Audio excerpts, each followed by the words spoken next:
Life is serious. We're here to instruct, to grow, to learn, and to get the best we possibly can.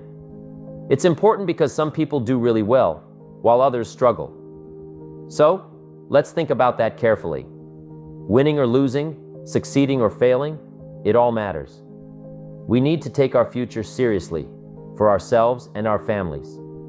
That's why the first step to having a great year is to get serious. Study, learn, grow, change, and develop. Don't forget to learn from your experiences. If you want to solve problems or seize opportunities, you need to keep learning. We can't just give you a plan and expect everything to work out. We have to spend time learning and improving. When things don't go well, don't give up. Learn from it and try again. This is how life changes for the better, by educating ourselves. Don't be lazy when it comes to learning and growing. That's why you've heard from people sharing their stories and ideas. Learning is the key to wealth and change. So, let's learn, make our dreams come true, and get smarter together.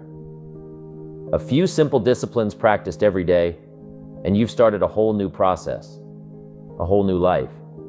And if you keep up that process, not only with your health habits, but with your money habits, your communication habits, your sales habits, management habits, and every other habit that you've got, if you'll start that process, eliminate the errors, and replace it with disciplines practiced, I'm telling you, you can start this process of life change immediately after today. You don't ever have to be the same again, only by choice, errors, and judgment. A few simple disciplines. Wealth beyond imagination. Let the miracle of everything that's available work for you, and start working on the inside. Work on your philosophy. Work on your attitude. Work on your personality. Work on your language. Work on the gift of communication. Work on all of your abilities. And if you'll start making those personal changes, I'm telling you, everything will change for you.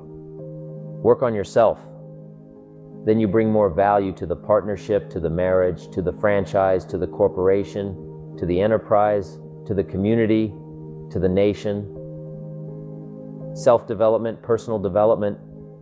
The best contribution you can make to someone else is self-development. Not hasty if it isn't required, but don't lose much time. Here's the time to act. When the idea is hot and the emotion is strong, that's the time to act. Don't use the excuses they use. It's called the language of the poor. Switch gears, switch language, switch ideas, switch strategy. Start with the simplest of disciplines. And don't demean any of these disciplines. The smallest of disciplines starts the process of life change. And if you'll invest in this thing called discipline, you can have whatever you wish. It's called the beginning of a miracle. If you will get better, everything will get better for you. What a clear message that was for me.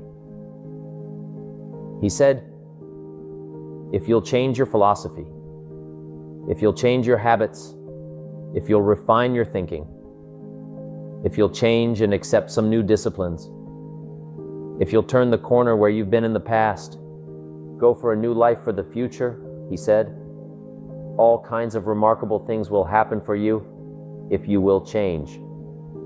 Here's what we must learn to do. I didn't go to work to try to change circumstances. I went to work to try to change myself. And I picked up that promise my teacher shared with me, that if I would change, my income would change. If I would change, my bank account would change. If I would change, my future would change. And sure enough, his promise came true for me.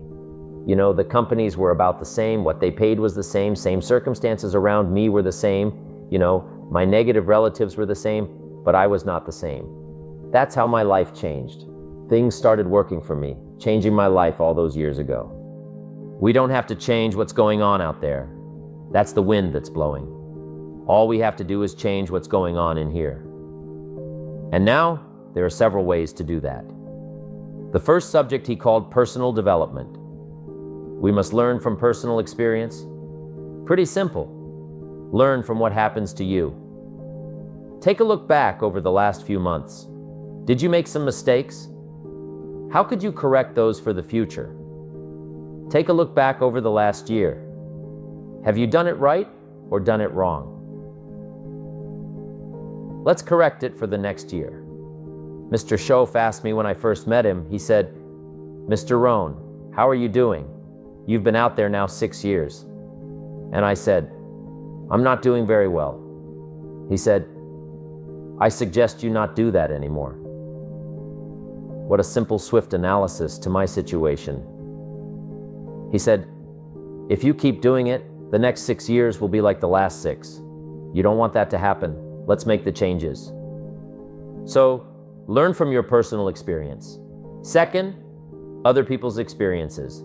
That's me, other people, that's your teacher, that's your friends and colleagues, the people you meet that can pass along to you their experiences. What's happened to them, the mistakes they made, how they corrected them, how they changed their health and changed their bank account and changed their income and changed their future. Other people. Now there are 2 kinds of people to learn from. One is failures. It's too bad failures don't give seminars, right? That would be valuable. Have them tell you how they lost it all and threw it all away, threw their health away and threw their friendships away and things didn't work out well. That would be valuable. But now then, we must also learn from positive people that have done well. They've got the health. And so we ask them, how did you become so healthy? They've got the skills, so we ask them, how did you become this skillful? They've got the income, so we ask them, how did you get here in such a short period of time? So now, here's what's important in personal development, in learning from other people. We learn, number 1, by observation. We learn what we see. We watch people that are successful in what they do. In sports, we watch their disciplines. In business, we watch their disciplines. Second, we learn by what we hear. Learn by listening. And then listen to the sermon on Sunday morning. Listen to the lectures. Listen to the teacher. Listen to someone who's got something good to say. And then, number 3, is vitally important on personal development, and that is read all the books. All the books you can possibly read in your lifetime. Mr. Schoaf got me started on my library. I've got one of the better libraries. And then I started keeping a journal.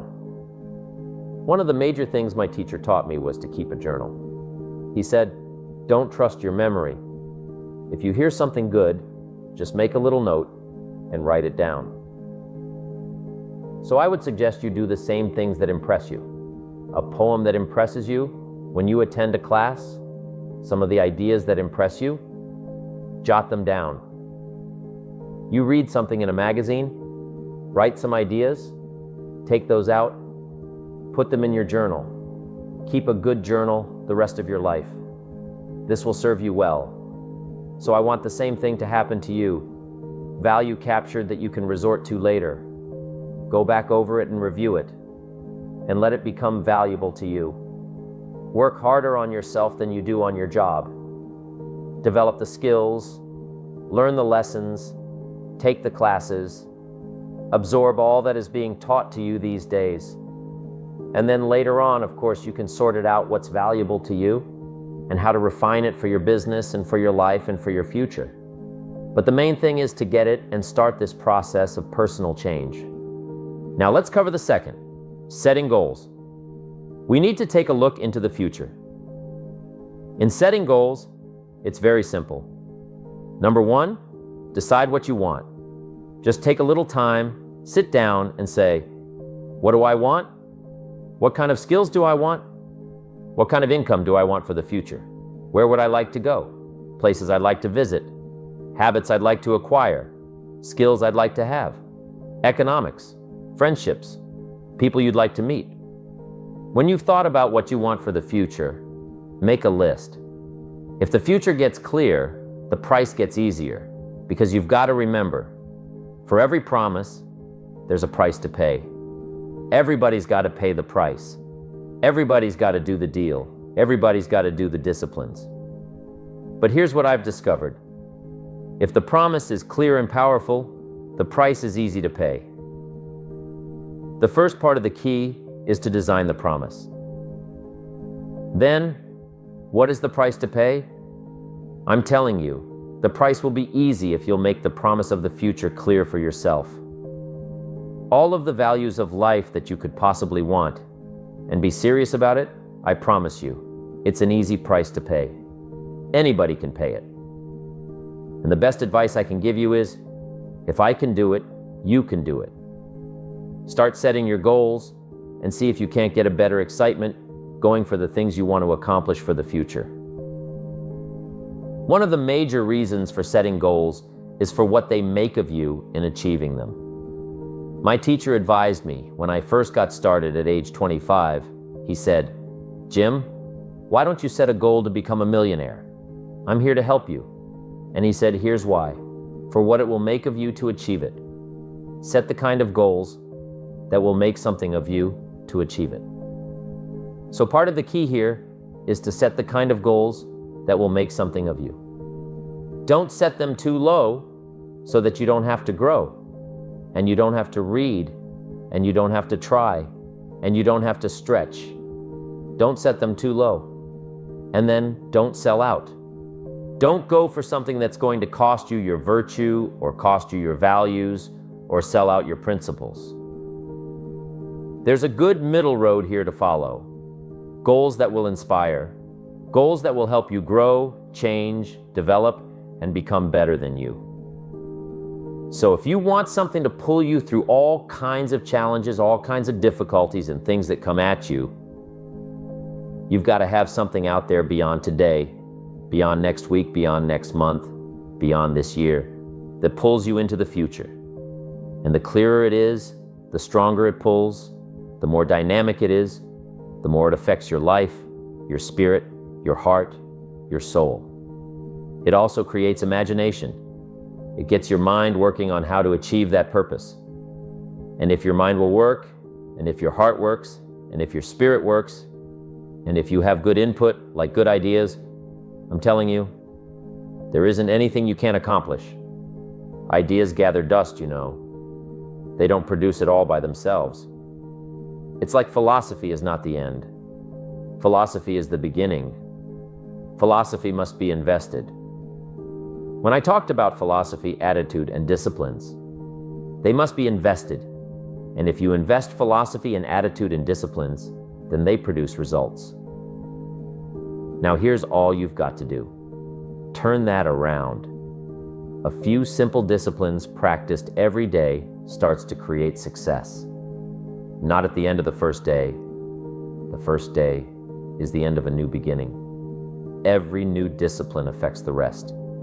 Every new discipline makes a difference. That's why action is so important. The smallest action, the least action. The action that you won't think will matter. It all matters. Take it. Because when you start accomplishing and the value starts to return, you'll find inspiration to do the next one, and the next one, and the next one. But for this whole process to work for us, we must first master the art of discipline, self-discipline, consistent self-discipline. It doesn't really matter how smart you are or how much you know if you don't use it. It doesn't really matter that you graduated Magnum Ludi if you're stuck in a low-paying job. It doesn't really matter if you attended every seminar that comes to town if you don't apply what you've learned. Better than knowledge is applied knowledge. And once we've applied our knowledge, we must study the results of that process. Apply our knowledge, study the results, refine our approach. Finally, by trying and observing and refining and trying again, our knowledge will inevitably produce worthy results, admirable results. And with the joy and results of our efforts, we continue to apply, to learn, to observe, to fuel our ambition with the positive reinforcement of continued progress. Pretty soon, we'll find that we're swept into a spiral of achievement, a vertical rise to success. It takes consistent self-discipline to master the art of setting goals, to master the art of time management, to master the art of leadership, to master the art of parenting and relationships. If we don't make consistent self-discipline part of our daily lives, the results we seek will be sporadic and elusive. It takes a consistent effort to truly manage our valuable time, or we'll be consistently frustrated. Our time will be eaten up by others whose demands are stronger than our own. It takes discipline to conquer the nagging voices in our minds, the fear of failure, the fear of success, the fear of poverty, the fear of a broken heart. It takes discipline to keep trying when that nagging voice within us brings up the possibility of failure. It takes discipline to admit our errors and recognize our limitations. The voice of the human ego speaks to all of us sometimes. The voice of ego says that we should magnify our value beyond our results. It leads us to exaggerate, to not be totally honest. It takes discipline to be totally honest, both with ourselves and with others. It takes discipline to change a habit, because habits are formed a little bit each day, every day, every day. Once habits are formed, they act like a giant cable, like a nearly unbreakable instinct that only long-term disciplined activity can change. You just have to go home and make a list. After today, here's the question to ask as you make this personal list. What am I not doing that would be easy to do, that could greatly change my health, my wealth? What am I neglecting that would be easy to do? Just go home and answer that question personally. You don't have to put the answers on a public bulletin board. This is just all personal stuff. But here's how you get a miracle going for your life. Number one, do what you can. Get a list of the stuff you could do and you haven't done, postponed, and start cleaning that up. You can't start at a better place for personal change.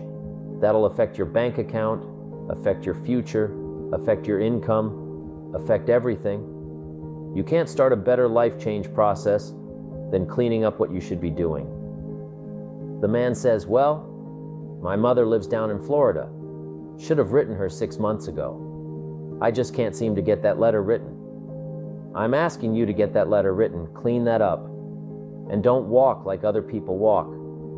Don't postpone like other people postpone. You say, well, is it as simple as writing a letter?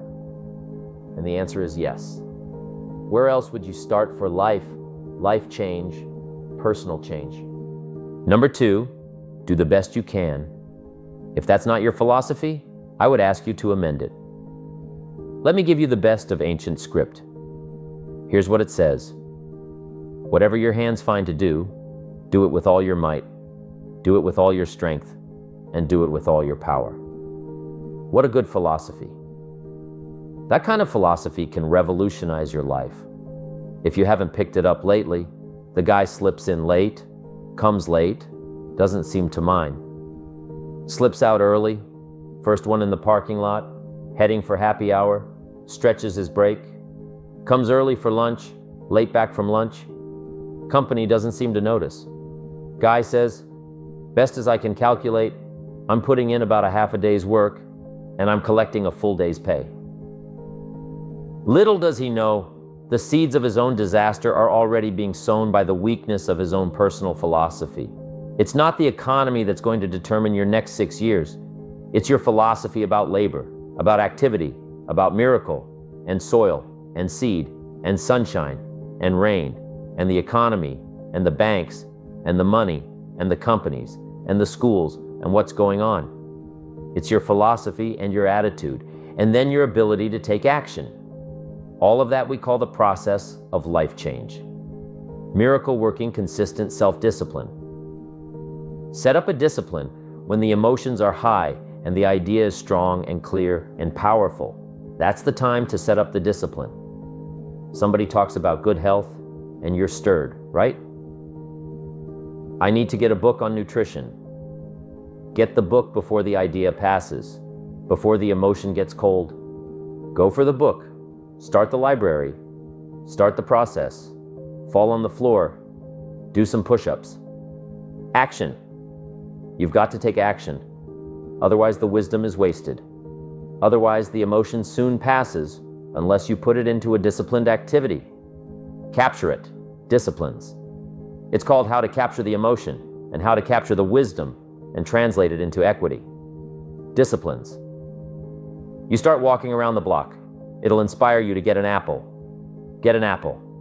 It'll inspire you to get a book. Get a book. It'll inspire you to get a journal. Get a journal. It'll inspire you to grow, develop some skills. All disciplines affect each other. Every lack affects the rest. Every new affects the rest. The key is to diminish the lack and set up the new, and you've started a whole new life process. Here's the greatest value of discipline: self-worth, self-esteem. People are teaching self-esteem these days, but they don't connect it to disciplines. The slightest lack of discipline starts to erode our psyche. One of the greatest temptations is to just ease up a little bit. Right. The slightest lack of doing your best starts to erode the psyche. Instead of doing your best, doing just a little less than your best. Sure enough, you say, well, it's just going to affect my sales. No, it's going to affect your consciousness. It's going to affect your philosophy. Now you've begun, in the slightest way, to affect your own philosophy. Here's the other side of discipline. If there's considerable time that passes between the moment of awareness and the time of our implementation, then that is called procrastination. Procrastination, doing it tomorrow instead of today. Procrastination, an almost exact opposite of discipline. The voice within us says, get it done. Discipline then says, do it now. Do it to the best of your ability. Today, tomorrow, and always. Until finally, the worthy deed becomes instinctive. Procrastination says, later, tomorrow, whenever I get a chance. Procrastination also says, do what is necessary to get by or to impress others. Do what you can, but not what you must. In every circumstance we face, we are constantly presented with these two choices. Do it now or do it later. Discipline and procrastination. A choice between a disciplined existence, bearing the fruit of achievement and contentment, or procrastination. The easy life, for which the future will bear no fruit, only the bare branches of mediocrity. The rewards of a disciplined life are great, but they're often delayed until sometime in the future. The rewards for the lack of discipline are immediate, but they are minor in comparison to the immeasurable rewards of consistent self-discipline. An immediate reward for lack of discipline is a fun day at the beach. A future reward of discipline is owning the beach. For most, we choose today's pleasure rather than tomorrow's fortune. So, how can you get rid of the easy distractions? How can you keep your mind on what you're trying to do? How can you keep an attitude of doing it all and doing it now? How can you make the choice of discipline over procrastination? How can you stay focused on your ambitions? How can you avoid conversations at the water cooler? You can keep your focus on your work.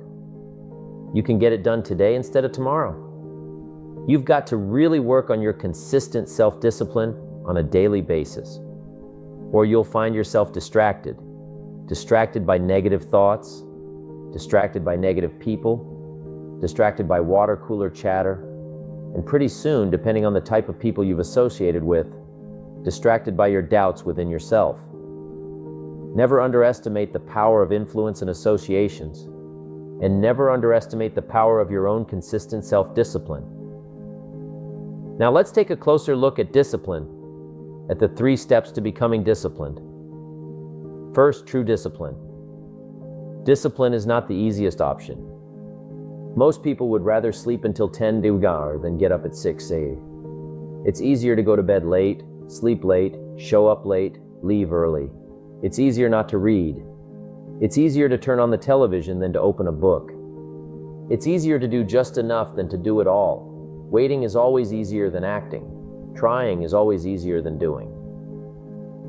Imagine what life would be like if we didn't have to make our bed in the morning, or keep our garage clean, or pay our taxes, or show up for work tomorrow. Wouldn't it be fascinating? What do you suppose would become of us? Not much. For whatever the reason, the system we live in and contribute to is designed to make the easiest things in life the most unprofitable, profitable. seems to be the most difficult our world is, and always will be. A constant battle between the life of ease and its momentary rewards, and a life of discipline and its far more significant rewards. Each has its own price. The price of discipline or the price of regret. The second lesson of discipline is that it's a full-time activity. And we've said that the best form of discipline is consistent self-discipline. You see, the discipline that it takes to make your bed every day is the same discipline necessary for success in the world of business. The discipline to organize your garage is the same discipline to organize your business. All disciplines carry through to affect all parts of our lives. If we're disciplined in just one area and lazy in another, guess what? Pretty soon, the lazy side will creep in and destroy the disciplined side. The bad habits in one area of our life will eventually destroy our self-discipline in the areas we've been working on. Consistency cannot be inconsistent. Discipline is the mind being trained to control. Discipline is a set of standards we impose on ourselves, a personal code of conduct. Once we adopt these standards, we commit to honoring them, and if we don't, there can be no disciplined activity. The third step to becoming consistently self-disciplined is a philosophy that holds one of life's unique promises. For every disciplined effort, there is a multiple reward. Everything of value requires discipline. Children, for instance, require unwavering and consistent discipline to understand what's right and wrong, acceptable behavior, and boundaries.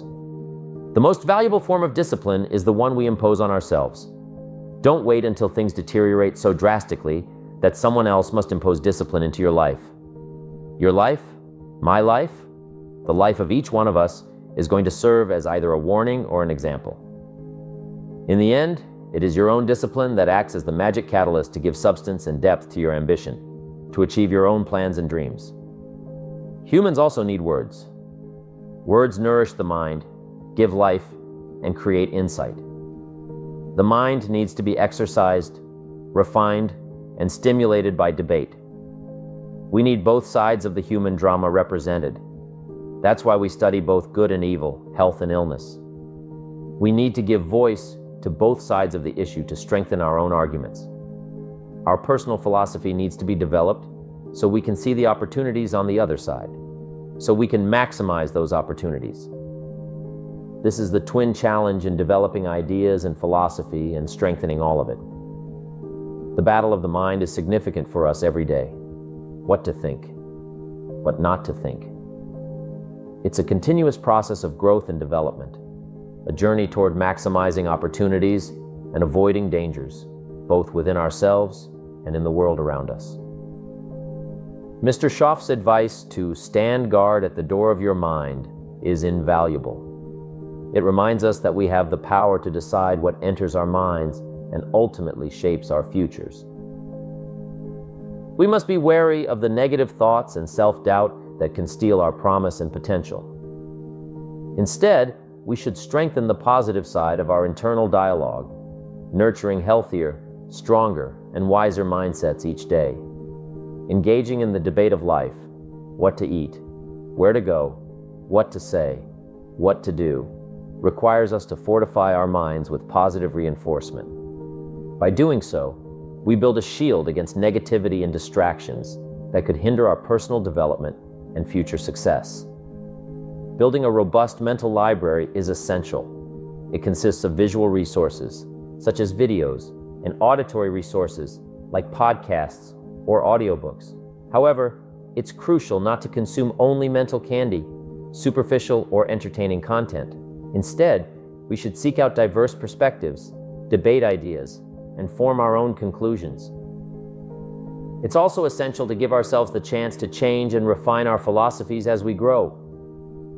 Our libraries should reflect our dedication to personal development, showing that we're willing to learn, debate, and evolve to achieve our goals. In the end, it's the daily disciplines, the small, consistent actions, that make the most significant difference in our lives. By committing to these disciplines, we can chart a course toward our desired future, avoiding disillusionment and ensuring that we arrive where we truly want to be. Now is the time to fix the next 10 years. Sometimes we need to confront reality and truth head on. When I met Mr. Schoff, I was 25 and he was 44, bringing a wealth of experience and asking me tough questions. He posed the pivotal question: are you reading the books that will take you where you want to go in the next 5 years? It's a brilliant statement.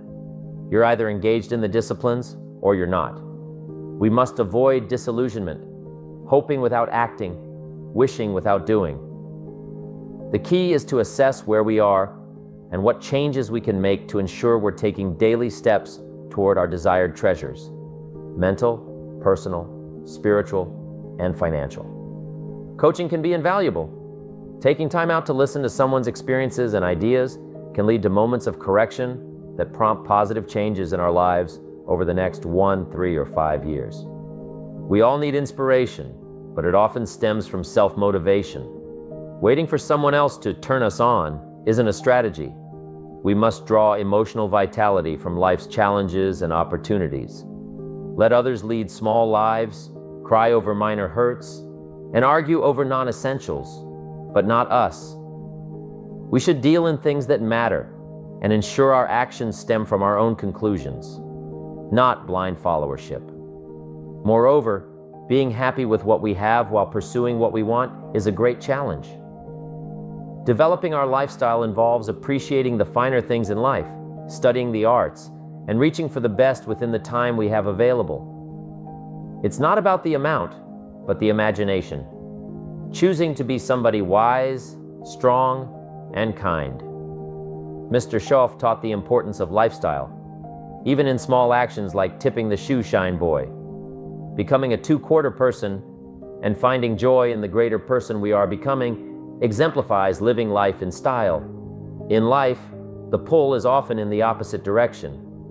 But by making small changes, setting higher standards, and choosing to live with style, we can navigate through and emerge victorious in the journey ahead. Success is learning to move in the opposite direction of the normal negative pull. It's about overcoming the downward trend that life often presents us with. Life, like a seed, springs forth by moving against gravity. It pushes its way up against the pull of the soil. Similarly, success involves moving against the natural pull towards negativity and mediocrity. Consider the origin of the word tip, which originally stood for to ensure promptness.